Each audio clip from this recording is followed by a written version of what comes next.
السلام علیکم ورحمۃ اللہ وبرکاتہ۔ ناظرین و سامعین، آج ہم جس ٹاپک پر ویڈیو بنا رہے ہیں، یہ ویڈیو تمام مسلمانوں کے لیے، چاہے وہ پاکستان کے مسلمان ہوں، انڈیا کے مسلمان ہوں یا دیگر کسی ملک کے بھی ہوں، پوری دنیا کے تمام مسلمانوں کے لیے یہ ویڈیو ہے، بہت اہم ہے۔ آپ نے اس کو توجہ سے سننا ہے، سمجھنا ہے، اور پھر اپنی مذہبی غیرت کا ثبوت دیتے ہوئے اس ویڈیو کو آپ نے آگے پھیلانا ہے۔ چلتے ہیں ویڈیو کی طرف۔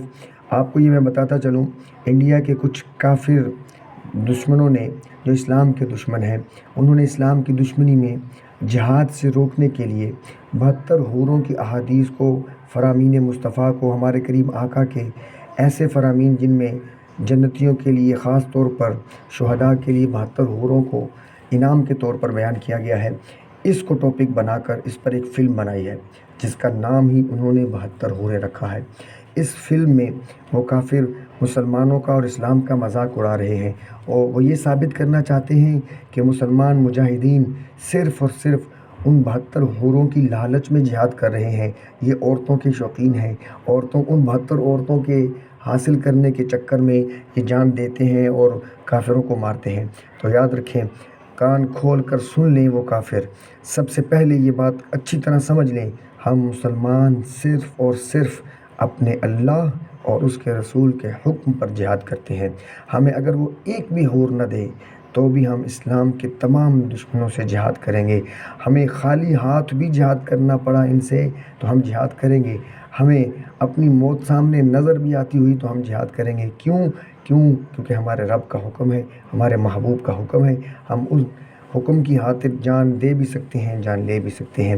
بے وقوفو، پھر یہ جو 72 حوریں ہیں، یہ تو ابھی ملنی ہے نا، ہمیں جو بیویاں دنیا میں ملی ہوئی ہیں، اس دنیا میں ہمارے پاس ہیں، ذرا سوچو، ہم اللہ اور اس کے رسول کے حکم پر انہیں چھوڑ کر مرنے کے لیے، شہید ہونے کے لیے میدان جہاد میں چلے جاتے ہیں، تو وہ بیویاں، وہ حوریں جو ہمیں ابھی ملی ہی نہیں، ان کو اللہ اور اس کے رسول کی خاطر چھوڑنا ہمارے لیے کون سا مشکل کام ہے؟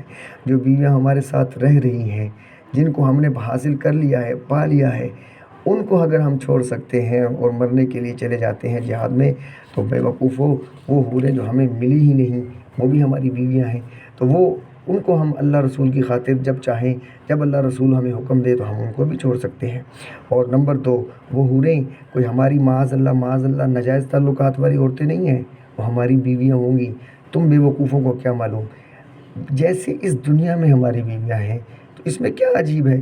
اس میں مذاق اڑانے والی بات کون سی ہے؟ یہ تو تمہارا پاگل پن ہے، تم پاگل ہو جو اس ٹاپک پر فلم بنا کر، مووی بنا کر تم لوگ مذاق اڑانے کی کوشش کر رہے ہو۔ جیسے یہاں ہماری بیویاں ہیں، جنت میں بھی ہماری بیویاں ہوں گی، جسٹ سمپل۔ تو ہماری بیویاں یہاں پہ ہیں، وہاں پہ بھی ہوں گی۔ نمبر 3، تم اصل بات کرو، یہ حوریں تو ہمارا اور ہمارے مہربان رب کا معاملہ ہے، جنت، حوریں، انعامات، نہریں، یہ سب ہمارے رب کی مہربانیاں ہیں ہم پر۔ تمہیں اصل تکلیف جو ہے تم وہ بیان کرو۔ جی ہاں، تمہیں اصل تکلیف ہے جہاد سے، کیونکہ اس جہاد سے تم لوگوں کی نیندیں حرام ہوتی ہیں۔ تو سنو، ہم بنا حوروں کے بھی اپنے رب کے حکم پر، اپنے نبی کی اطاعت میں، اپنے نبی کی اجازت سے ہر اسلام کے دشمن سے جہاد کرنے کے لیے ہر وقت تیار ہیں۔ ہمارے ملک کی فوج، پاکستان کی فوج، ہمارے مدرسے، ہماری مسجدیں، ہمارے گھر، ہماری عوام، یہ سب اسلام کے دشمنوں سے جہاد کے لیے ہر وقت تیار ہیں۔ ہمیں جب ہماری فوج آواز دے، ہم رضاکارانہ طور پر اپنی فوج کے ساتھ شانہ بشانہ کھڑے ہو کر خالی ہاتھ بھی تم سے جہاد کرنے کے لیے تیار ہیں۔ یاد رکھو، یہ جہاد جس کو تم تکلیف محسوس کرتے ہو، یہ ہے ہی اس وجہ سے کہ تم لوگ اپنی زبانیں لگام میں رکھو۔ یہ جو تم اسلام کے خلاف بکواسات کر رہے ہو، تم لوگ یہ شو کرنے کی کوشش کر رہے ہو کہ ہم عیاش ہیں، ہم 72 حوروں کے چکر میں تم لوگوں سے جہاد کرتے ہیں، یہ تمہارا ڈھکوسلہ ہے، یہ تمہارا دھوکہ ہے جو تم سادی عوام کو، لوگوں کو دینا چاہتے ہو۔ اصل بات بتاؤ لوگوں کو کہ مسلمان اسلام کی دشمنی رکھنے والے کافروں کے خلاف جہاد کرتے ہیں۔ تم جیسے جو لوگ اسلام کے خلاف بکواسات کرتے ہیں، اسلام کو اپنے وجود سے خطرے میں ڈالنے کی کوشش کرتے ہیں، ان کے خلاف ہمارا جہاد ہے۔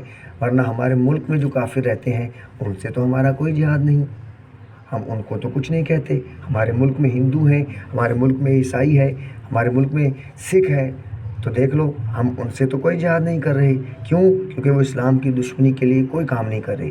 تم اسلام کی دشمنی میں جب کام کرو گے تو یاد رکھو پھر یہ جہاد، یہ تلوار، یہ فوج، یہ سارے کام پھر تمہارے لیے ہیں۔ اور ہمارے لیے اللہ نے، ہم چاہے جہاد کریں یا نہ کریں، ہمیں ہمارا مہربان رب چاہے تو بنا جہاد کے بھی حوریں عطا فرما دے گا۔ اور اگر ہم جہاد کریں اپنے رب کے نام پر، وہ ہمیں حوریں نہ دے تو ہمیں کوئی اعتراض نہیں۔ تم حوروں کی بات کرتے ہو بے وقوفو، تمہیں کیا معلوم؟ تم کیا جانو؟ کیا کہتے ہیں، بندر کیا جانے ادرک کا سواد، تمہیں کیا معلوم؟ یہ تو مسلمانوں کا اور ایمان کا، تمہیں زیادہ ضرورت ہے سمجھنے کی تو آؤ اسلام قبول کرو، سمجھو، پھر تمہیں پتہ چلے گا کہ یہ جہاد کا اصل مقصد کیا ہے۔ اصل لذت حوروں میں نہیں ہے بے وقوف، اصل لذت تو ہمارے محبوب نے فرمایا کہ جب شہید ہوتا ہے، اس کے خون کا پہلا قطرہ زمین پر گرنے سے پہلے اللہ رب العزت اس کو اپنا دیدار بخشتا ہے اور اس کو اپنا جنت میں مکان ٹھکانہ دکھاتا ہے۔ اور جنت میں جب ہم مسلمانوں کے شہداء سے پوچھا جائے گا، ہمارا رب ہم سے پوچھے گا کہ تمہیں اور کیا چاہیے، کوئی نعمت کم تو نہیں ہے، تو ہم وہاں حوریں نہیں مانگیں گے بے وقوفوں، ہم وہاں تمام شہداء کہیں گے کہ یا اللہ ہمیں وہ لذت، وہ مزہ، وہ سکون پھر سے چاہیے جو تیرے نام پر جان دینے میں، سر کٹانے میں ہے، تو ہمیں زندگی دوبارہ دے، ہم پھر سے تیری راہ میں شہید ہونا چاہتے ہیں۔ تو اصل لذت اس کے نام پر قربان ہونے میں ہے، اصل لذت اس کے نام پر جان دینے میں ہے، حوروں میں نہیں ہمیں اتنی لذت، حوروں میں اتنا مزہ کہاں جو ہمارے رب کے دیدار میں ہے۔ تو ہم اپنے رب کے دیدار، اس کی محبت، اس رب کی شوق میں جان دیتے ہیں، جان لیتے ہیں۔ تو یہ بات یہ بیان کرو، یہ بتاؤ لوگوں کو کہ مسلمان اپنے رب کا وصال پانے، اپنے رب کے دیدار کی خاطر جان بھی دے دیتا ہے۔ یہ تم حوروں والی باتوں کو سامنے رکھ کر لوگوں کو دھوکہ دے سکتے ہو، سمجھداروں کو، عقل مندوں کو نہیں دے سکتے۔ تو بھائی یاد رکھیں، یہ ویڈیو جو ہے اتنی شیئر کریں کہ یہ انڈیا کے ان دشمن کافروں تک پہنچ جائے۔ یاد رکھیں، ہم ہر کافر کو اپنا دشمن نہیں سمجھتے۔ جو اسلام کی دشمنی میں نکلے گا، اسلام کی دشمنی میں کوئی عمل کرے گا تو اس کے خلاف پھر ہمیں اللہ نے اور اس کے رسول نے جہاد کا حکم دیا ہے۔ اور وہ بھی جہاد، یہ جہاد نہیں کہ ہر بندہ بندوق اٹھا کے خود ہی گولیاں مارتا پھرے گا۔ ہم ایک طریقہ ہے ہمارے اسلام کا، ہم اس طریقے کے مطابق جو ہمارے اسلام نے ہمیں دیا ہے، ہماری فوج ہے، ہمارے ادارے ہیں، ہم ان کے شانہ بشانہ کھڑے ہو کر یہ جہاد کریں گے انشاءاللہ۔ جب وقت آئے گا تو تمہیں بتائیں گے۔ اجازت دیجیے، اللہ حافظ۔